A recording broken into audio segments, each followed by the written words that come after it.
Well, good morning and welcome to our Sunday morning service here online at Vineyard at the river. It's good to have you with us again this morning.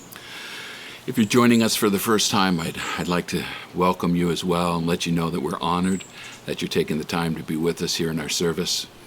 For those of you that are a regular part of our family, I look forward to soon being able to gather together again in person. We're working on that right now. We're trying to do it in a way that continues to honor our government, not to be in any way rebellious against our government. But we think that we're coming up with some ideas where we're going to be able to meet and meet all the requirements. And I'm looking forward to that day. So we'll have some announcements on that in the very near future, I hope. So this week, I'm going to try and finish this section on being salt and light. Last week, I just didn't have enough time to finish all of it, and so this week, my goal is to finish this little section. And so I don't have an introduction. We're just going to kind of pick it up kind of where we were at the end last week, and we'll go from there. All right? So let's go to Matthew 5, verse 16. In the same way, let your light shine before others, so that they may see your good works and give glory to your Father who is in heaven. In the same way. These four words are extremely important if we're to understand what Jesus means when he says, they will see your good works and give glory to your Father who is in heaven. They're important in that they give a little direction to what Jesus means by good works. You see, good works, I don't believe they're just good little things that we do for someone, whether that's taking a meal to someone who's sick or visiting somebody in the hospital. Those are fabulous things. And as family, we want to do those things and continue to do those things. But I think what Jesus is talking about here is something much more than that. The good works that Jesus is talking about here are more than the nice things that we do. When Jesus says in the same way, therefore, we've got to ask in the same way as what? This is where our context comes. In the same way actually puts us into context with what Jesus is saying. And he has just finished talking about being persecuted for righteousness' sake. He says, blessed are those who are persecuted for righteousness' sake, for theirs is the kingdom of heaven. Blessed are you when others revile you and persecute you, utter all kinds of evil against you, or speak falsely of you on my account. He says, rejoice and be glad, for your reward is great in heaven. For so they persecuted the prophets who were before you. For so they persecuted the prophets who were before you. And then he goes on to talk about salt and light. You see, the in the same way actually points back to those prophets that were persecuted before you. He's talking about how you and I respond in times of difficulty. What does it look like in those moments to be salt and light? You see, it's in those moments that people are watching you. It's in the difficult times that we're able to be salt and light to a world around us. And if we act out of our identity, people will see something in you and I that doesn't make sense to them. What you value will be different than what they value. But blessed are you when things are falling apart around you and people see you and you trust in something greater than the most horrible things that can ever happen to you. When you go through something so terrible in such a way that people look at you and just don't understand it. A few years back, a good friend of mine went through something that was one of the most terrible things I can ever imagine.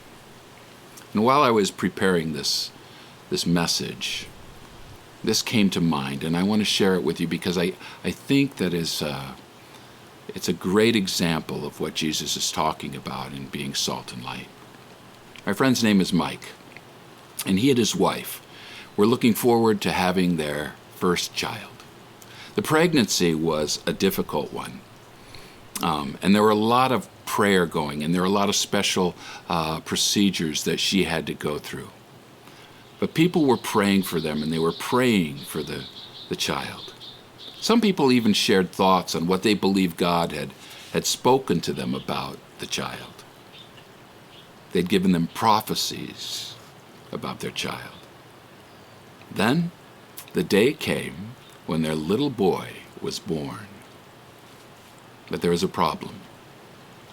Their little guy, he was born without a rectum. And there was nothing the doctors could do to correct it. The two of them spent every moment they could with their son. But after 3 days, their little man died. I'll never forget this event. It's burned into my memory. So many people believed that their little boy was going to be okay, and we were all heartbroken over it. However, the most impactful moment in this whole ordeal for me came at the funeral service.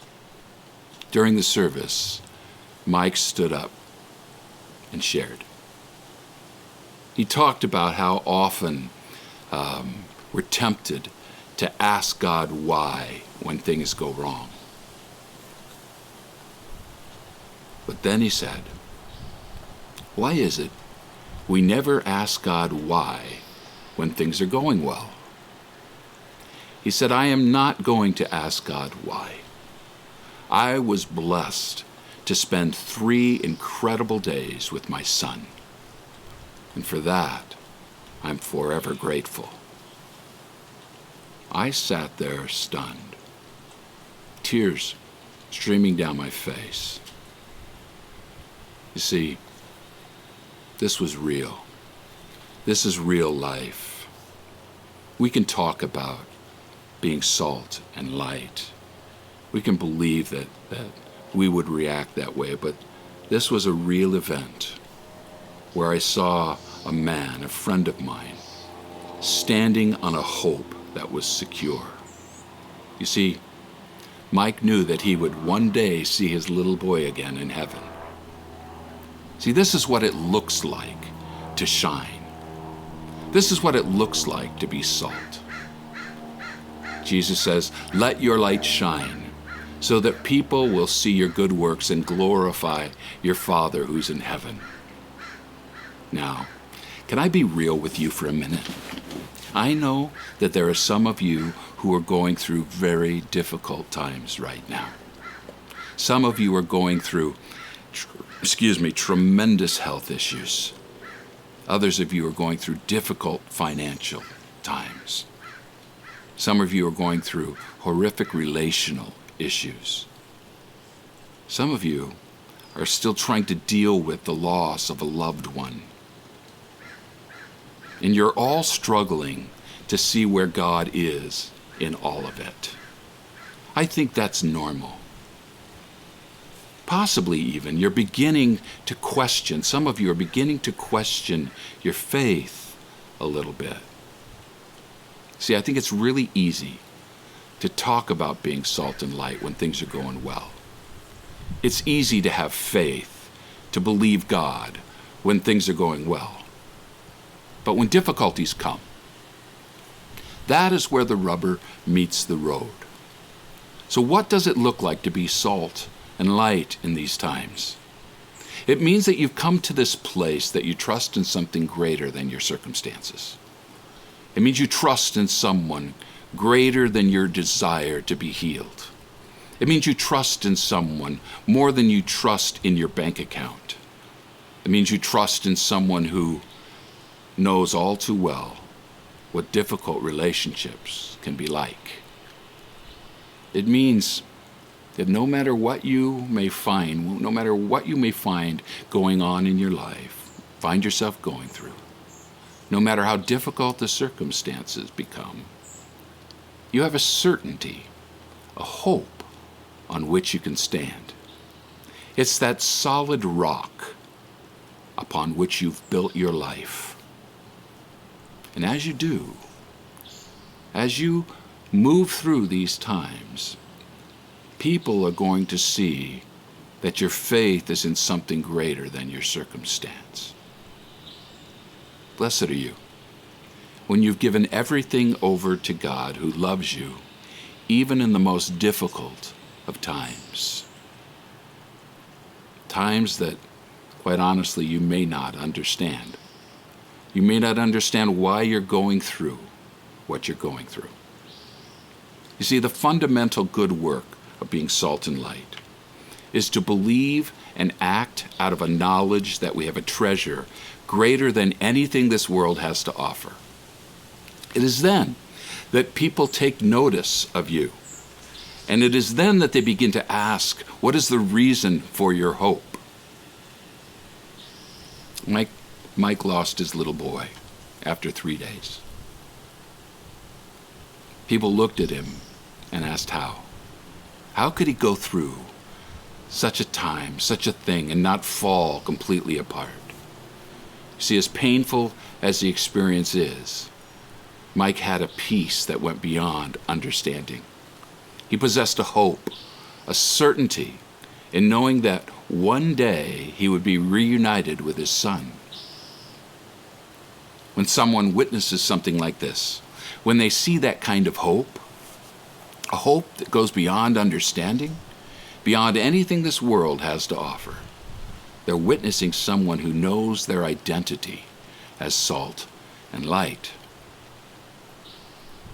That is what it is to be salt and light. That is what I believe Jesus is talking about when he says people will see your good works and will glorify God in heaven.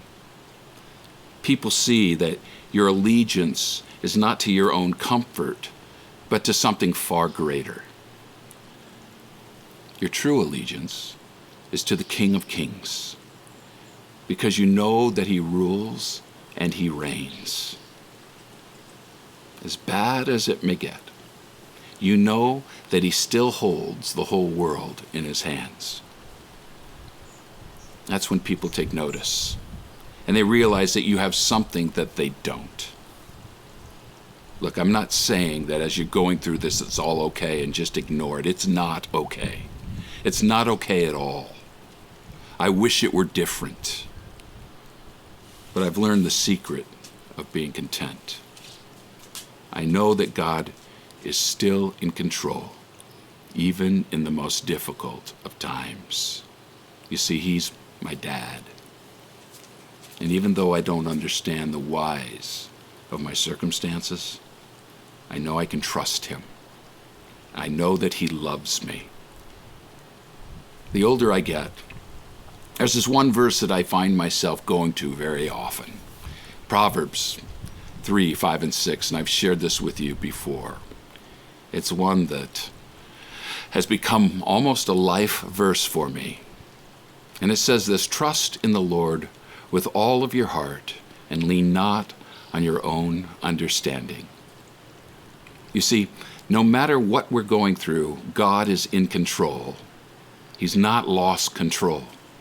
In your health, in your finances, in your relationships, in times of great pain, God is still there.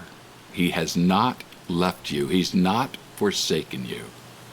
And he is holding you. You and I, we may not understand what we're going through right now. But I do know this, that God has allowed it. And when God allows something like this, there is always purpose. And that purpose, that he would glorify himself, that he would glorify his name. And you have been given an opportunity to shine. Look, I know it's difficult for some of you, But I want to encourage you this morning, please, never lose sight of the fact that God holds the world in his hands. There is nothing that comes your way that does not pass through his hands. Everything he allows, he uses to bring glory to his name. So, trust in the Lord with all of your heart. Try not to lean on your own understanding. In all of your ways, in everything that comes your way, acknowledge him. Acknowledge that he is still in control. Bring it to him in prayer, and he will make straight your path. One day, you're going to look back and you're going to see how God has used this for his glory, how he's used it for your maturity. You're going to look back and see what is now a straight line that led you to right to where you are right now. Let's remember who holds our hope. Remember the certainty that God has not lost control, that he is still driving history. As believers, we have a completely different value system from the world. What we value is the ultimate treasure, and that treasure is Jesus. He's more than enough. He is the secret of being content in every situation. In the most difficult of times, you can shine. People will see your good works. They'll see you shining, and it will result in giving glory to God. So hold on, please. Those of you going through the difficult stuff right now, hold on. God has you in his hands. Okay. I just had to get that out. Let's go on, and let's finish this little section on the Sermon on the Mount. Jesus says, "Don't think that I've come to abolish the law of the prophets. I've not come to abolish them, but to fulfill them." When Jesus is talking about the law here, he's talking about the Old Testament as we have it right now. That's what the law is. And if we look at the Old Testament, the whole Old Testament points to Jesus. From Genesis on, it's all about Jesus. Everything written in the Old Testament, it all points to him. It's all about him. So he's saying, not only in my birth did I fulfill all of the prophecies that were written about me. There were prophecies about where he would be born, how he would be born, numerous prophecies about him in the Old Testament. And in his birth, he fulfilled every one of those. So he says, not only in my birth did I fulfill all of the prophecies that are written about me. He says, but in my life, in my death, in my resurrection, I will fulfill the requirements of a holy and just God. Come on. This is so good. Okay. Think about it. Okay, I get too excited. You see, Jesus lived this perfect life, and then he gave up his life. His life, it wasn't taken from him because he did something to deserve death. He didn't. He was perfect. He says he laid down his life. Jesus is saying, I didn't come to get rid of the law. I came to fully fulfill it. For truly I say to you, he goes on, until heaven and earth pass away, not one iota, not a single dot will pass from the law until all is accomplished. The law. When I think of the law, it's like a sign. The law shows us what is wrong, like a road sign would show us. This is so important. You see, when we break the law, like we run a red light or a stop sign or something along those lines, it will always require that you pay a price for it to make it right. When we break a law, we face punishment. When we run a red light, usually we pay a fine. Why? Because of justice. It's no different than when we break a law of God. When we break the law, punishment is required. Why? Because God is a just God. And justice demands that punishment be doled out when you break a law. For God to overlook our sin, that would by definition make him an unjust judge. His character, his holiness, his righteousness just wouldn't allow him to do anything else. You know, we've talked about this before. I've shared this with you before. You and I are no different. We're no different than God in that way. You see, should somebody hurt someone in your family, someone that you love, you would expect a judge to rule justly. Every once in a while, when I'm talking to people, they tell me I don't believe in God because I don't believe that a loving God would send somebody to hell. Think about that for a minute. Yes, he is loving, but he's also just. And so you wouldn't say that if you were in court and somebody had hurt somebody in your family and the judge came up. Imagine the judge saying, yes, he did it. He did what you're accusing him of. But I'm a loving judge, and I'm just going to let it go for now. No. Justice demands that a price be paid. So why would you think that God, as a loving judge, would do anything different? Justice demands payment. Think about this. When a person stands before a judge, it is not just the thing that the person did that determines the punishment. It is also the victim of the crime that determines the punishment. You see, the price that you pay when you run a red light is different than the price that you pay when you murder someone. When you run a red light, you may pay a fine. If you murder someone, you either pay by your life or you're in prison for the rest of your life. It's not just the crime that determines the punishment. It's also the thing or the person you commit the crime against that determines your punishment. So when you sin against God, it's a crime against an almighty, eternal God. When you sin against him, it requires an everlasting, eternal judgment. So here, Jesus says, "Truly I say to you, until heaven and earth pass away, not an iota, not a single dot will pass from the law until all is accomplished." Stay with me here. Not a single dot will be changed in the law until it's accomplished. This is what the cross is all about. When Jesus was dying on the cross, if you remember, he took one last breath and he said, "It is finished. It is accomplished. The requirement of the law has been fulfilled." The requirement of the law of a holy, just God toward unholy, unjust humanity has now been accomplished. You see, we are all going to stand before God in his presence and give an account of our life after we die.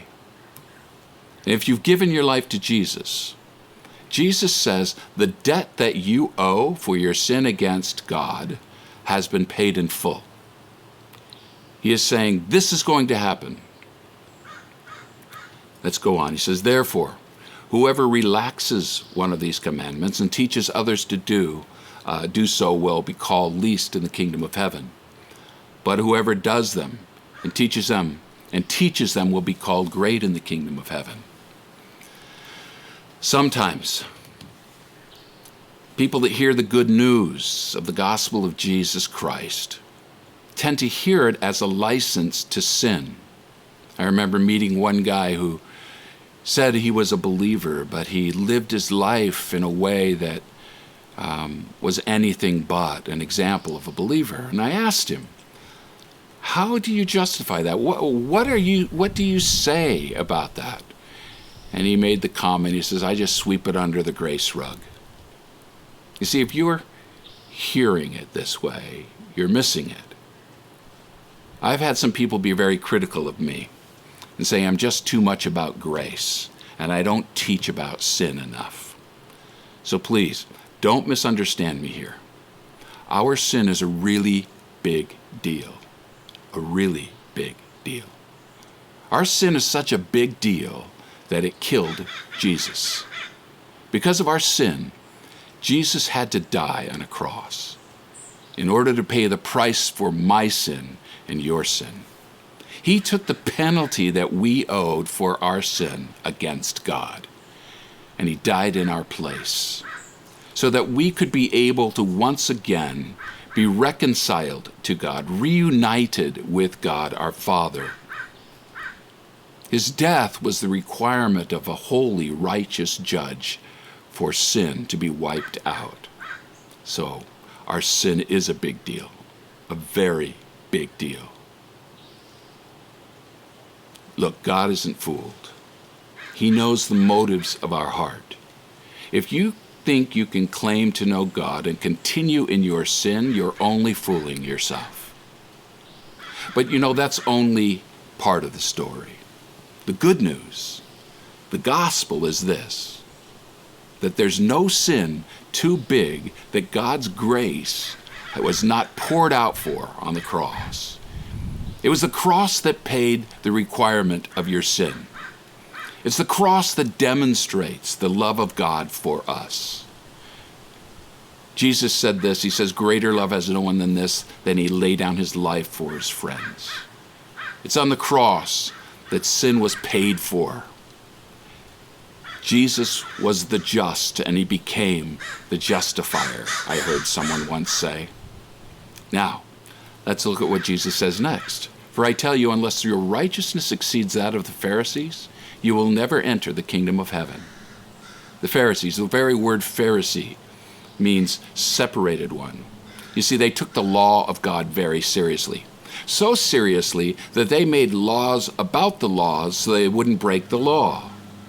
They made over 600 laws. Their whole life was about keeping laws. The Pharisees were serious about their lives, thinking that if they were good enough, they would be accepted by God. If you think about the most religious person you know, these guys would make them look like pawns in the chess game of life. Now imagine being one of the people there that day when you hear this. Unless your righteousness exceeds that of the Pharisees, you will not inherit the kingdom of heaven. Jesus just said, unless you are better than these guys, these professional law keepers, you're not going into heaven. If you're not more righteous than the Pharisees, you're not going to see heaven. And that's true today. You see, the people heard this and they go, well, then I have no chance. In this life, without Jesus, the closest thing you're going to have to heaven is earth. You remember how Jesus started the sermon, blessed are you when you realize you are spiritually bankrupt? Jesus is now actually giving an example of what he meant by that. And the people listening, the people hearing this, they thought to themselves, I can't be better than the Pharisees. There's no way that we would be able to live up to this. That's exactly the point that Jesus was trying to make. This is why Jesus had to pay such a great price. By dying on the cross, Jesus did for you what you can never do for yourself. Paul, in his second letter to the Corinthians, wrote this, for our sake, he, God, made him, Jesus, to be sin who knew no sin, so that in him we might become the righteousness of God. God made Jesus to be sin, a noun, sin. Literally, he became sin. He was perfect. And God, when he was on the cross, made him sin. He became your sin. He became my sin. Everything you've ever done, think of the worst thing that you've ever done. Jesus literally became that sin, and he was punished for it. He took the punishment that we deserved, paid the price for it with his life. But that's not all that happened on the cross. Paul says, in him we might become the righteousness of God. He exchanged our sin for his perfect righteousness. Because Jesus took all of the punishment for all of my sin, no matter how bad it is, he became that sin, and he took the punishment for that sin on himself. He then could give us his righteousness. Remember, he lived a perfect life. Come on, this is crazy. So how do we get that righteousness? It happens by placing our trust in him, by believing that somehow what Jesus did on the cross is counted toward me. You may be thinking that God cannot forgive you, that you have so blown it that he would never forgive you. Remember, God is just. I want you to think about this. God is just. If your sin, if all of those things that you ever did that were so bad, if they were punished on the cross, then God, as a just God, would never punish them again. He cannot punish them a second time because the price has already been paid. For anyone who places the reins of their life into the hands of Jesus, they literally become the righteousness of God, the righteousness of Jesus. See, that's the righteousness that is better than the Pharisees. It's a perfect righteousness that Jesus lived out for us. Again, you become the righteousness of God. You see again the idea of identity. Who we are in Jesus Christ, our identity is perfectly righteous. You see, this is what the Sermon on the Mount is all about. It's a reminder of what life will look like for those who have turned the reins of their life over to him. Jesus is now living in us. Our lives will be radically changed at every level. This is what it is to be salt and light. We will look different. We will act different. Why? Because we no longer live out of our own righteousness. We have become the righteousness of Jesus, and we stand in the righteousness of Jesus Christ. This is grace. This is the free gift that is offered to each of us, not because we deserve it, but because Jesus paid the price for it already. Grace. Remember when we began this journey? We began it talking about grace. See, grace has been freely given to us. See, grace pays the penalty for our sin. But we also have seen that grace will empower us to no longer have a grip, for sin to no longer have a grip on us. We've been saved from the power of sin, and ultimately we will be saved from the presence of sin. This is our identity. We are salt. We are light. We are the righteousness of Jesus Christ. We are not saved by our good works. We are saved by the finished work of Jesus. And we are saved unto good works. Ephesians 2 says, "For it is by grace that you have been saved, and not of works. So not one of us can boast. You are his workmanship, created in Christ Jesus to do good works." Good works that will change our community. Good works that will change the world. May we not rest in our own good works. May we rest in the finished work of Jesus, living our lives in a way that shines the light for his glory. We are his light, shining his glory to a world that so desperately needs hope. So I encourage you this week, shine. Shine. Shine for him, to whoever he brings across your path. If you're going through a difficult time right now, shine.